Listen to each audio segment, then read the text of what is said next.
let's go ahead and get started.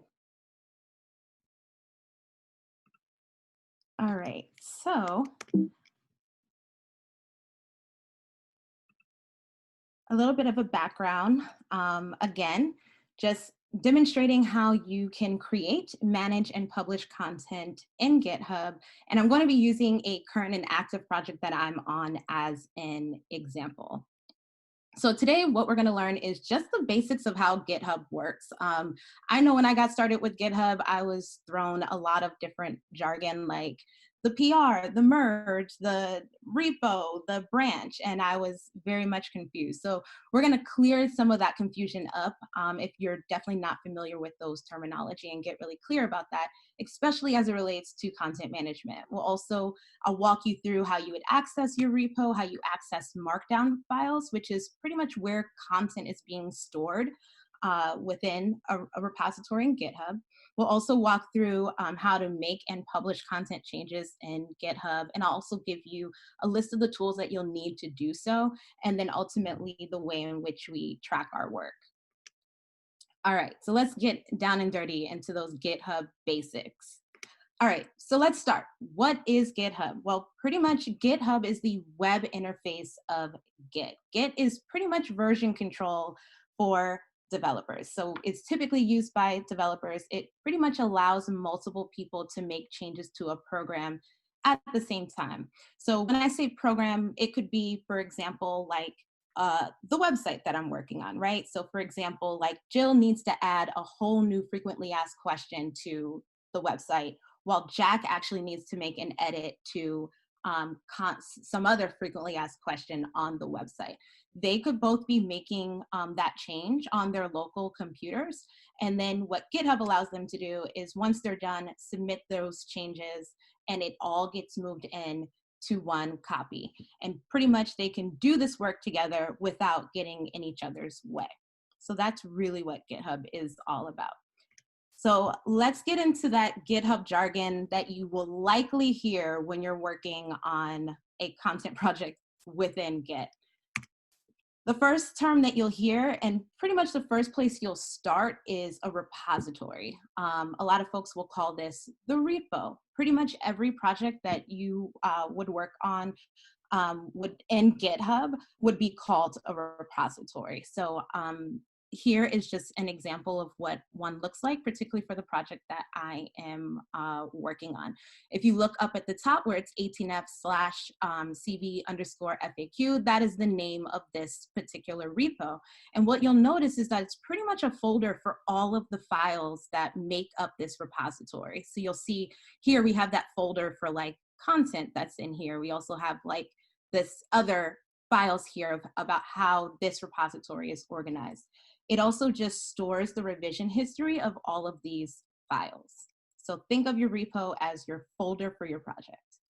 Next, to get started with working in your repo, you'll create what's called a branch. So branching is pretty much a GitHub workflow process that makes the experience sort of clean, right? So I talked earlier about how Jill needs to make her change, Jack needs to make his change, and they need to merge it back in, right, to one place, right? So one way that Jill would do that, right, is to create a branch off of the main branch, which in this case, in this example, the main branch would be dev.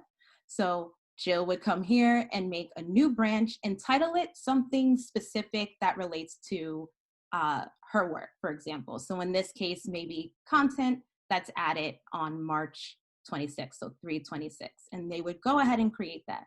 Now, when that happens, pretty much Jill has her own workspace where she can make changes to files within the repo that does not affect the main branch that she created off or the live site at all. So it's pretty much her workspace to make changes, make revisions without impacting anything else within the repository. Next, in order to do that, the changes that would be made would be in a markdown file. Pretty much This is the way that the content files are formatted in GitHub, and pretty much Markdown really is just a way to write and style text for the web using plain text that just easily converts into HTML. You know that you'll be working in a Markdown file because it usually has a file extension of .md. And so it's within this actual Markdown file so that you would be inputting your changes.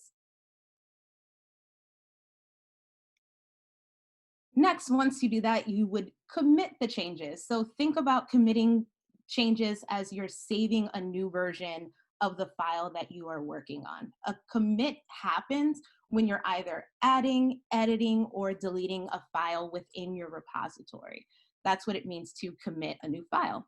The moment that you do that, you're also adding a change to the branch that you are working on, and you'll be able to see that change happen.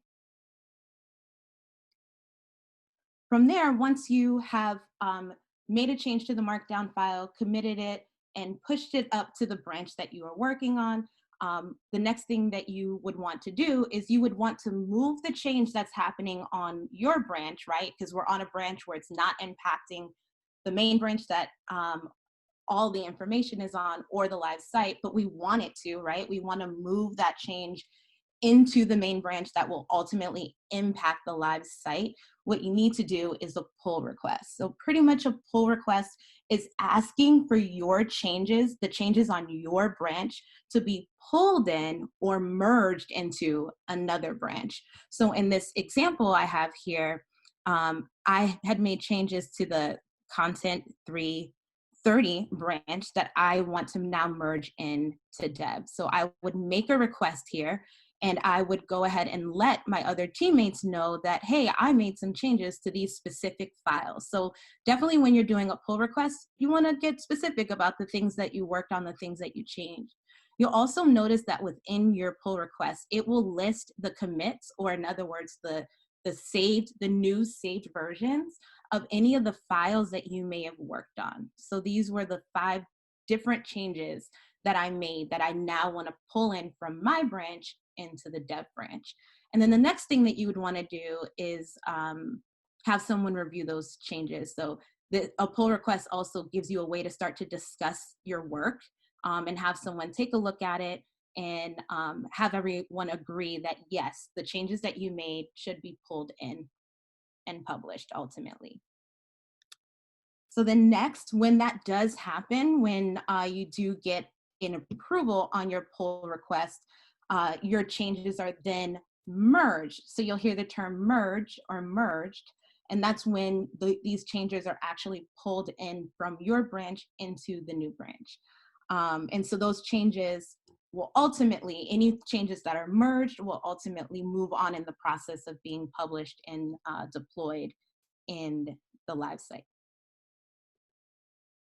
So that sort of gives you an overview of terms that you'll hear in your GitHub content workflow. Another term that you'll hear is issue. Issue is more about how we're tracking the work that is happening when we're using Git. So think about an issue as a way to either report a new task that you may be working on, or maybe even to report content fixes. If we were using this more so as an engineer or a developer, this is where you might report like bug fixes or work that if you're working on a new feature. But in the context of creating content, you would typically create an issue for any new content that you want to add to the site. Or any content that you would want to fix. When you do create an issue, it gets tracked on the project board. So up at the top here is an example of an issue. Down below is where this issue would be on a project board, where you could move its progress across to do to in progress to done. And once an issue is done, then you would want to close it. That is best practice.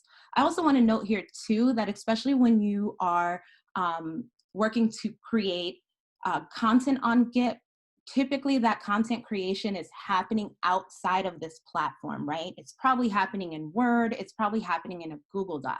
So it's also best practice to include, when you create an issue, it would be best practice to include an attachment of that Word or Google Doc file into your issue so that everyone can see it. You could also label the issue according to what it is, and it would be best practice, say if the issue is for content, to label it as content. It just makes it easier to find and ultimately track your work. So let's shift gears. Now that we've sort of gotten through the basics, let's switch gears to talk about the process of updating content within GitHub. So few things that you want to make sure that you need. The first thing is you want to make sure that you actually have a GitHub account. You also want to make sure that you have a GitHub desktop on your own computer. GitHub desktop ultimately allows you to do all the things in GitHub, but actually working locally on your own computer. The reason why sometimes you may be asked to work locally is sometimes if you're working within the GitHub web interface, what usually ends up happening is as you make a change, to update that change, the website will regenerate itself, or what's called like a new build through Federalist. And so what will end up happening is that if multiple people are making those changes, those builds continue to happen again and again, and it can just lead to really messy, long lag times, especially if you're working quickly. So in order to sort of smooth out the workflow and keep things moving smoothly and efficiently, one way to work is locally on your own computer, where you would still be able to do all the things in the GitHub web interface, but in your own local computer. The next thing you would also need is Federalist. So part of the reason why you would be creating content through GitHub is that pretty much Federalist websites are built off of GitHub, right? So if that is the case, in order to preview your changes, you would also need access to Federalist so that when you make a change and you want to preview what it looks like after the site has built, you can click that link and see a preview. So that's why you also need access to that. Then you need a markdown text editor. This ultimately is a tool that will actually allow you to create and edit files in plain text. And depending on what you get, like for example, if you use Atom, you are able to also sort of see an immediate preview of your change in HTML. So it's super useful, but there's different text editor tools that you can use. And then finally, some resource guides. So on the 18F side, we actually have a really awesome markdown editor guide that you can use. Ultimately, it basically shows you all of the basic syntax for formatting using plain text, right? So how do I bold? How do I italicize? How do I create a table? How do I hyperlink in text? Things like that. That will pretty much show you what you need to do. And I highly recommend for any project that you may be working on where you are using GitHub to manage your content, to create a wiki that ultimately will allow you to put your content management documentation into the repository. This basically, like for the project that I'm working on, there's a lot of steps in our process. And so what we've been doing is managing like all of our documentation that talks about where we need to work from, what the process is, and how we should work, all within a wiki within our GitHub. So you could see pretty much keeping that there keeps things really clear so that you can easily reference it in case you get lost in the process or have to make a change rather quickly. I also just want to show how these tools get applied within an editorial process, right? So if we start here up at the top, really when you're talking about, okay, who's going to do this work, that's when you're thinking, okay, we got to create a GitHub issue and make sure that's on the project board. Typically, if you're writing and editing the content, that might be happening outside of Git, right? On Word or Google Docs, or maybe you're getting content that's coming in from your partner, like in the case of my project, where that's coming in as Word and Google Docs. So you wanna make sure that you have a place where you're centrally storing that. But what you ultimately do, again, as I said, is tag those documents into the issue so that you can work keep all your work sort of tracked in GitHub. Then once you're producing, whether you're adding content or editing content that's already there, this is where you will either do that in the GitHub web interface, or you'll work locally in GitHub desktop. And then you'll probably just end up using your markdown text editor to do that work. Then once you're ready, pretty much you would be creating the pull request in GitHub. And then what will end up happening is you'll be able to see a preview of the change you want to make through a link to the Federalist build. And so that's what will happen with publishing. And then if you need to go back to revise any of your markdown files that are already in GitHub, then you would just go ahead and use the GitHub web interface or desktop if you're working locally, and then of course using your markdown text editor. So these are sort of the tools that get used across the editorial process. So just want to take a step to at a very high level before I go into the demo to really talk about like what's working. So we talked about each of these terms individually when we talked about the GitHub basics. Now I want to put shoes on it and show you how it all works together in a GitHub workflow. So again, if I needed to go in and make a content change, right? Maybe a revision to a question that was asked, I would go ahead and make those changes on a new branch. I would make sure that I'm making that new branch off of the most recent version of the main branch where the entire team works. That is important so that you don't have what's called merge conflicts. In other words, it's what happens when there's two files that have like a conflict, like maybe someone else had made a change on that file at a previous date, or maybe at the same time as me, and it doesn't match up. And so because GitHub is focused on version control, it's saying, hey, we need to reconcile this to match it up to move forward. So when we work on a new branch that's off of the most recent version, we can avoid merge conflicts. The next thing you would do is add your commits. So as I was saying before, those are all your changes. Any like change that you're making to any of the files are your commits. So if I made a change to the title and I commit the change, that will show up here, right? All of these commits get pulled into a pull request. And so when I open a pull request, that kicks off my content changes being reviewed by the team. I think at this point, it's important here to make sure that you're assigning another teammate to review your pull request, because here's why. Especially if GitHub is super new to you, you're already trying to make sure that I create the branch. Am I doing the commits? There's so much terminology, right? To just get yourself familiar with actually using the tool. Plus, you're still doing the job, right, of being a great content strategist and professional, right, to make sure that the content itself reads appropriately. So there's a lot of things that you're sort of checking. So it's always best practice to have another set of eyes on your work to review your pull request. This teammate would review the content changes and then ultimately say, yes, this pull request looks good to be merged in. And that's sort of where this process would happen, right? Where you discuss and review. And then once that's all ready and it's approved, then you would merge it into the main branch where all the entire team's work is. You would preview the changes on the site. And then when it's ready, you would do something called deploy, which is ultimately published. So that's the process at a really high level.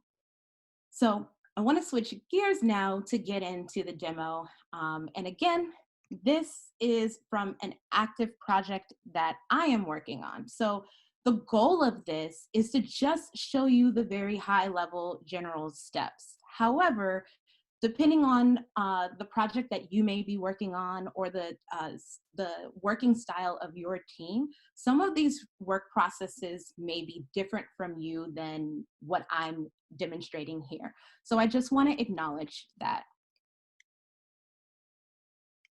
Okay, so the first step we would do here is, so here I'm in my repository, right? When I need to make a change, I would go ahead and select the branch. So I would want to make sure, especially when you're first getting into your repo a few things you want to check first is definitely what branch are you looking at for all of the files in your repository. That's important because you want to be making sure that if you're making a change, you're not working off of the main branch or even what's called the master branch, which is typically the master branch is what's used to publish to your live site. So you really want to make sure you're in the right branch. So when that happens, you click down, and if you need to create a new branch for your changes, you would click down, begin typing here, and then press create branch.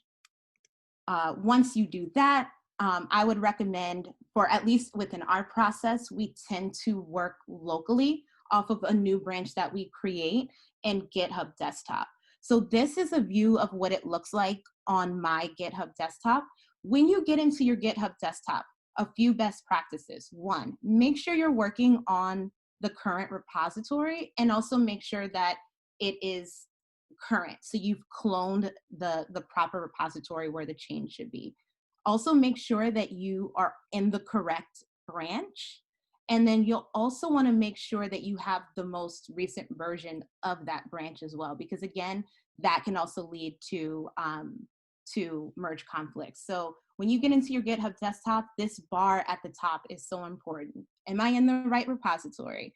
Am I working off the right branch? And is this the most recent version of the branch? You'll also look down here where it says there are no local changes. So that means that there were no changes that I made onto my local computer that now show up here for me to push to this branch. That's pretty much what that means. So then once that's all set, and I know that, okay, cool, I have my workspace where I can work locally, this is where I would then go into a markdown file to make any change. So maybe in this example, pretty much I was inputting new content here. Depending on how your project is organized, you'll notice that like here up at the top, you may have like front matters. So like the way in which this file should be organized. You'll also see here where you can reference, for example, the Markdown editor to be able to put in like in-text links and other things. So you would make your changes here in the Markdown file. And in my particular case, I was using a Sublime text editor, but again, you can use any other tools, say like Atom as well. And it would be doing ultimately the same thing.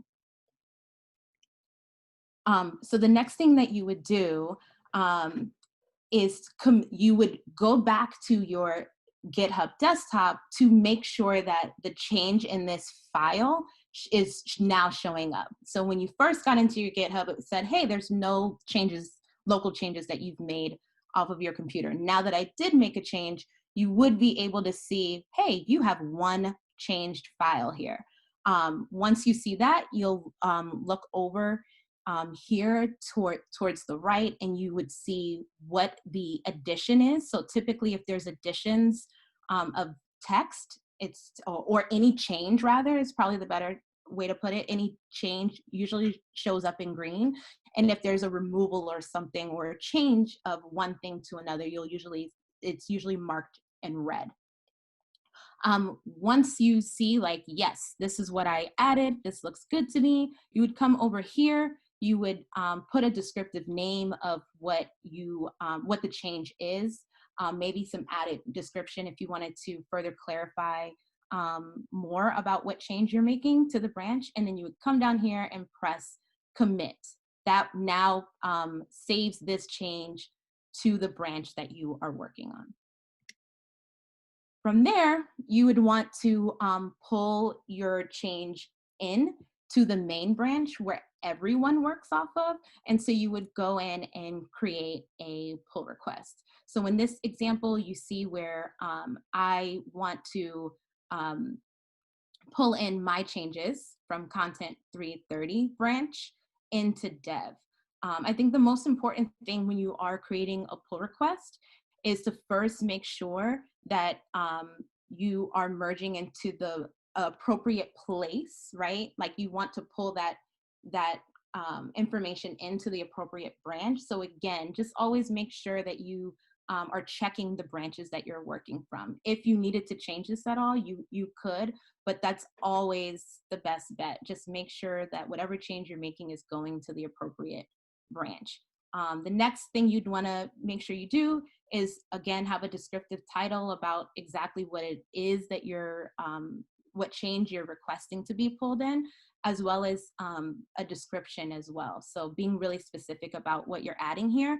And the reason for that is that it makes it easier for the reviewer to know exactly what has changed in the files that you were working on. Once that happens, then you would want to assign someone from your team to review it. So you'll see, if you look over to the right, you'll see sort of the finished view of reviewers being added, but you can go here and put your team member's name for them to be added.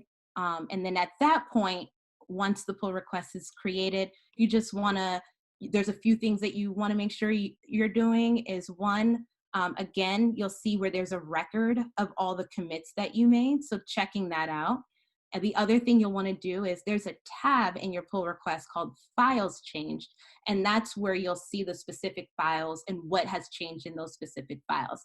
Now, if you're looking at this from the standpoint of the reviewer, you would come in here and immediately click on Files Changed and just make sure everything looks good.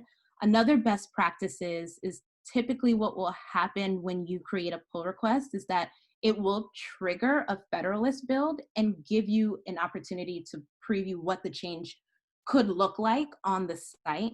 And a good best practice is also to take that link and include it in your pull request to make it a bit easier for the reviewer as well. Which is pretty much this next step here, right? So once you'll find that here. So you'll see that you've requested someone to review it, and now you can just click details. You won't be able to see this until the actual Federalist, like the site, Federalist site has built. So you just need to wait on that. But once you do, take that link, post it in the comments, and add it to your pull request so people can review the change. This might also be the step where you're sharing this link with your partner that you're working on to say, hey, this is the change we're making. Let me know if everything looks good. And you'd be doing, in our case, the way we work, we'd be doing these steps before we even merge the change in.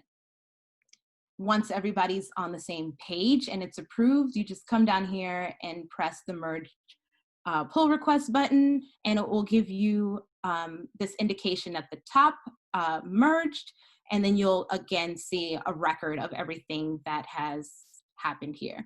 And typically, I think the way that our repository is configured is that once once the pull request is merged, it does delete the branch. And again, this is all a part of version control. So it's like sometimes if you're working off of an old branch, it could lead to merge conflict. So it just keeps the process smooth.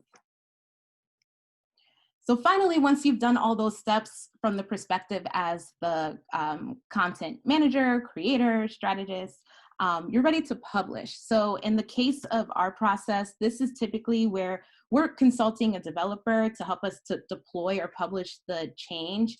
It can either, depending on your process, of course, it can either maybe go to your testing or maybe your staging environment for everyone to sort of see the change, or maybe it's going directly to your live site. So that pretty much concludes the demo portion of how to update content within GitHub. I did want to sort of wrap things up with sharing resources. I know for someone new with GitHub, this was super helpful for me. And I mean, I'm still new because I'm like 3 weeks into using this. So I still refer to these things along the way to help me out. But this is sort of just scratching the surface because there's a lot. But the ones that I believe are great to start with is if you're completely new and you don't even have a GitHub account, definitely start here within our TTS handbook. It really walks you through how you can get started, even with getting your GitHub account set up. If you do have a GitHub account, but you don't have your local environment set up, right? So you don't have GitHub desktop, you'll also find steps for how to get GitHub desktop onto your computer there. And it also has some other GitHub basics, GitHub 101 that is super useful. Um, if you want to take a second to sort of like deep dive a little bit more, or maybe you're in a conversation and you're hearing more GitHub jargon and you're like, what in the world? Because I'm not a developer. This simple guide to GitHub for non-developers, which is a blog post, is very awesome. And it really does break it down in plain language that's easy to understand. Um, Another tool that you can use, this is coming actually from the GitHub help guide itself, is just getting started with GitHub Desktop. I felt like this was very useful because by the time I got really used to using GitHub on the actual web interface, I found it initially a little confusing about how to navigate GitHub on my desktop and figuring out where things were. This guide was super useful for getting me set up to do that. And then again, on the 18F side, especially when you're starting to get in there and you're working with markdown files, or maybe you forget, like, how do I hyperlink something? How do I add a table in plain text? This markdown helper pretty much shows you exactly how to do that. In fact, let me click out for you to see what it looks like here. So ultimately you would be able to, like, and even if you wanted to preview a change, you could just go ahead and type here on the left side and it would render out and what it would look like in HTML. So just to give you a quick look of what that is, what that's like.